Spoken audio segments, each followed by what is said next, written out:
Queremos hablar con el diputado Pablo Tonelli, diputado por Juntos por el Cambio y miembro del Consejo de la Magistratura. Hola, diputado, ¿cómo está? ¿Qué tal, Jorge? Buenos días. Encantado de Buenas saludarlo. noches. Buenas noches. Pablo, ¿cómo sigue esto? Bueno, yo espero que esto tenga un final razonable y encontremos un punto de acuerdo con el oficialismo y con los demás bloques de la Cámara para que la Cámara sesione normalmente, de manera presencial, de manera remota, de manera mixta, pero que funcione sobre la base de un acuerdo. Yo el otro día, el martes, en mi intervención en la Cámara, señalé y destaqué la necesidad imprescindible de que la Cámara funcione con reglas. Lo que ocurrió el martes es que sesionamos sin reglas claras, sin reglas acordadas entre todos, y por eso fue una sesión tan peculiar y poco ejemplar. Entonces, mi aspiración es que en las próximas horas, en los próximos días, encontremos puntos de acuerdo con el oficialismo y con los otros bloques y podamos o renovar el protocolo de sesiones remotas o ponernos de acuerdo en cómo seguir de aquí en más. Eso sería lo más saludable y lo más provechoso. ¿Consideraron ausentes a los que estaban presentes en el recinto? Bueno, esa fue una de las particularidades de esta sesión tan extraña, en la cual los que estábamos presentes figurábamos como ausentes, los que estaban ausentes figuraban como presentes. Esto es una paradoja que solo se explica por esa falta de reglas a las que yo aludí antes. Claramente constituye una irregularidad que nosotros explicamos y denunciamos en la sesión. En la sesión se aprobaron dos proyectos, uno que tiene que ver con beneficios para el turismo, el otro que tiene que ver con mayores penas contra la pesca ilegal. ¿Esos proyectos son legales? Bueno, es dudoso. Inclusive también se da otra situación llamativa, y es que nosotros estábamos en términos generales de acuerdo con ambos proyectos. En términos generales los íbamos a votar de manera favorable. Ahora, es muy raro lo que pasó, porque insisto, habíamos presentes allí en el recinto, yo no sé cuántos, pero cerca de 80 diputados. Sin embargo, figurábamos como ausentes. Quienes no estaban en el recinto figuraban como presentes, a pesar de que no hay ningún reglamento ni norma vigente de la Cámara de Diputados que permitiera esa presencia remota. De modo que la validez de las leyes está en tela de juicio, sin la menor duda. ¿Por qué se retiraron antes de la votación? Bueno, porque estábamos ausentes, no podíamos votar. El presidente no nos permitía votar. Inclusive el presidente cometió, entre otros errores, cuando nosotros le reclamábamos para que nuestra presencia constara, él nos decía que teníamos que identificarnos en el sistema de la Cámara que permite la identificación con la huella dactilar, pero nunca habilitó el sistema. Él quería forzarnos a registrar nuestra presencia por el sistema remoto, que era el sistema que no estaba vigente en ese momento porque no había acuerdo para que estuviera vigente.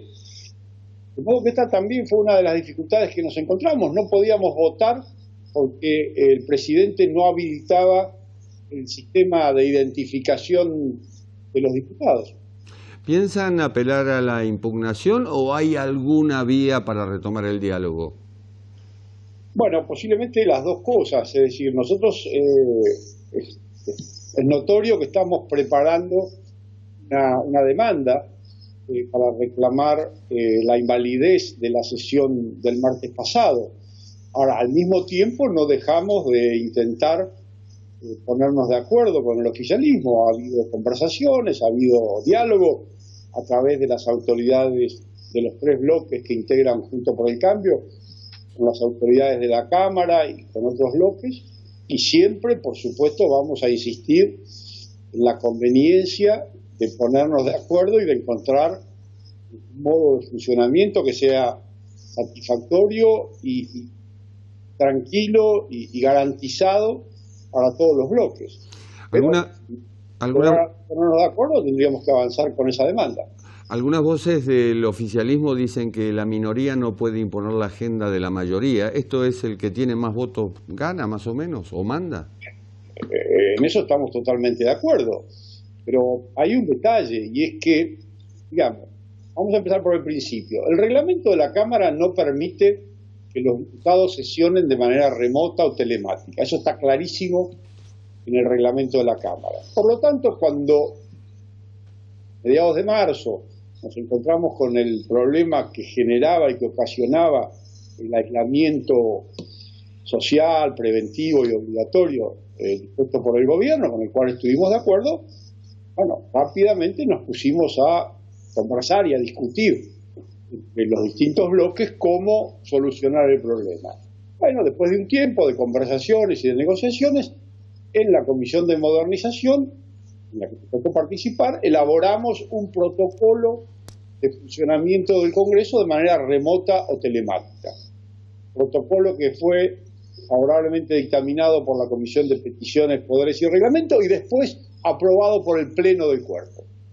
Ese protocolo tiene una particularidad, y es que previó que iba a estar vigente por 30 días y que podía prorrogarse a condición de que la prórroga fuera dispuesta por el consenso de los bloques que tienen representación en la Cámara. Consenso, nosotros no tenemos la menor duda de que significa el acuerdo de todos los que integran el grupo. Así lo dice el diccionario de la Real Academia y así lo dicen las normas que regulan el funcionamiento de varios organismos internacionales, la OEA entre ellos, que apelan al consenso para la toma de decisiones. Como no hubo consenso para prorrogar la vigencia de ese protocolo, el martes pasado, en ocasión de la sesión, no había norma alguna que habilitara la participación remota de los diputados. Por eso nosotros, cuando el presidente convocó a una sesión, y dado que no había ninguna norma, ningún protocolo que permitiera la participación remota, decidimos asistir a la Cámara a cumplir con nuestra tarea. El oficialismo prorrogó ese protocolo, pero sin consenso, cosa que reconoció, inclusive lo reconocieron varios diputados del oficialismo, pero particularmente la diputada Cecilia Moró, que estaba presente en el recinto. Entonces, esa prórroga no es válida, porque no fue aprobada, no fue dispuesta por consenso de los bloques de la Cámara. Y allí se suscitó la controversia que todavía dura y todavía se mantiene. Pero nosotros estamos, por supuesto, dispuestos tanto a prorrogar el protocolo como a cambiarlo, modificarlo en lo que sea necesario. Pero insistimos con la regla del consenso que está prevista allí en el protocolo. Entonces, para resumir, las decisiones de la Cámara en términos generales, ¿es correcto? Se adoptan por mayoría. Mayoría simple, mayoría agravada, según la decisión de que se trate. Pero el protocolo para funcionar, para sesionar de manera telemática, de manera remota, muy claramente dispone que solo puede prorrogarse por consenso de los bloques, es decir, por el acuerdo de todos los bloques que integran la Cámara. Si falta el acuerdo de un bloque como el nuestro, que representa nada menos que al 45% de la Cámara, es de toda evidencia que esa prórroga es inválida, porque no hubo consenso. Es decir, hoy no pueden sesionar en forma remota. A nuestro modo de ver, no, porque no hay un protocolo vigente que lo permita. ¿Este es el prólogo de la madre de todas las disputas, es decir, de la reforma judicial? Bueno, la reforma judicial está, digamos, involucrada en esta discusión, porque todo indica que la reforma judicial es un proyecto de ley en el cual las aguas están divididas casi por mitades. Es muy parecido el número de quienes estamos en contra de la reforma de quienes están a favor. Con las sesiones remotas, bien, el sistema ha funcionado razonablemente bien, hemos tenido algunas dificultades, ha habido algunos diputados o que no pudieron conectarse o que no pudieron votar, lo cual en los proyectos que hasta ahora tratamos, que en general contaban con amplísimas mayorías o con unanimidad a la hora de aprobarlo, no era mayor problema que un diputado no pudiera conectarse, que un diputado o dos o tres no pudieran votar. Pero tratándose de un tema tan controvertido, tan difícil y en el cual los votos parecen estar casi empatados, nos preocupa mucho la posibilidad de una falla. Por eso nosotros hemos dicho que el tema de la reforma judicial merece un modo de tratamiento que nos dé garantías a todos. La verdad es que para una discusión tan reñida, no nos parece que el sistema remoto, tal como ha funcionado hasta ahora, nos dé todas las garantías necesarias. Por eso, al menos en lo que a nosotros respecta, ese tema en particular lo quisiéramos discutir de manera presencial, porque nos parece que es el que da absoluta y total garantía de que el resultado de la votación va a ser el fiel reflejo de las opiniones que tenemos cada uno de los diputados respecto a ese proyecto. ¿Qué reformas a la reforma le introducirían ustedes? No, ya tal como está planteada hoy en día la reforma, no hay modo de arreglarla ni de enmendarla. Se ha convertido en un verdadero despropósito. Al principio, cuando se hablaba de aumentar de un modo razonable, moderado, el número de tribunales con competencia penal federal, los famosos juzgados de Comodoro Pi, nosotros estábamos de acuerdo. Si hablamos de poner en vigencia en el ámbito de la Ciudad de Buenos Aires el nuevo Código Procesal Penal, si hablamos de transferir las competencias penales que todavía no han sido transferidas a la Ciudad de Buenos Aires, estamos de acuerdo. Podemos estar de acuerdo con la creación de algunos nuevos juzgados en el interior. De hecho, ya lo propusimos durante el gobierno de nuestra alianza. No, el proyecto aprobando la creación de una cantidad tan exorbitante, tan desmedida de organismos jurisdiccionales, una cantidad de cargos tan abultada, tan infundada, que ya a esta altura me parece que no hay modo de resolverlo. Un detalle, por ejemplo, es importante. Todos sabemos la enorme cantidad de tribunales que se crearon y de cargos judiciales que pasan ya a los 1.700. Y fíjate, Jorge, que no hubo una sola consulta al Consejo de la Magistratura, que tiene una oficina de mapa judicial, que hasta ahora siempre opinaba y dictaminaba o daba una opinión respecto de la conveniencia o no de crear nuevos tribunales sobre la base de estadísticas, sobre la base de la carga efectiva de trabajo que los tribunales existentes tienen y las necesidades que podían surgir. En este caso ni se consultó al Consejo de la Magistratura, sí se consultó a los gobernadores, se les dijo, bueno, ¿ustedes qué quieren que les pongamos en su provincia para que nos voten a favor de esta reforma? Y así salió el disparate que aprobó el Senado, con esa exorbitante creación. Se han creado cámaras federales de apelaciones en provincias que tienen un solo juzgado federal. Un verdadero disparate que no tiene... De modo que tal como está el proyecto hoy en día, yo no veo ninguna posibilidad de arreglarlo, de enmendarlo y de convertirlo en un proyecto razonable.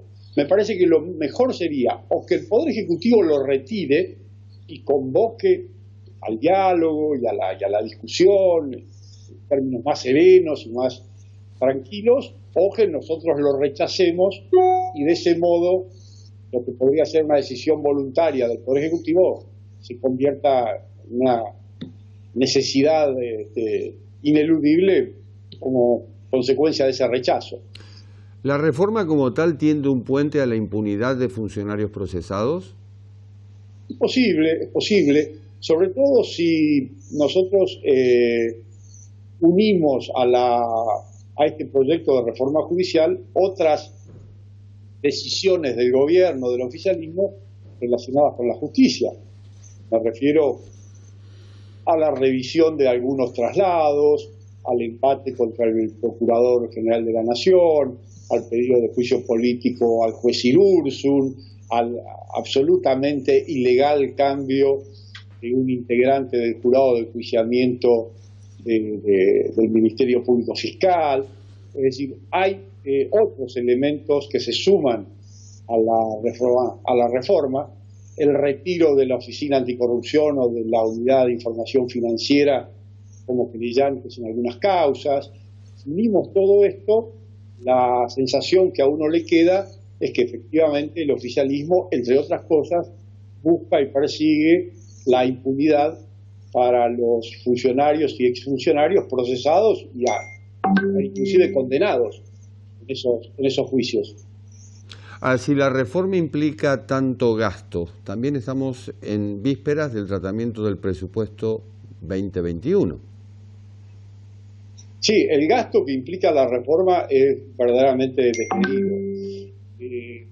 Los términos en los que quedó aprobado el proyecto de ley, los cálculos más serios indican que la puesta en marcha de esa reforma insumiría no menos de 10.000 millones de pesos y después en el tiempo un gasto del orden de los 6.000, 7.000 millones de pesos por año que se agregaría al ya exiguo presupuesto con que cuenta el Poder Judicial.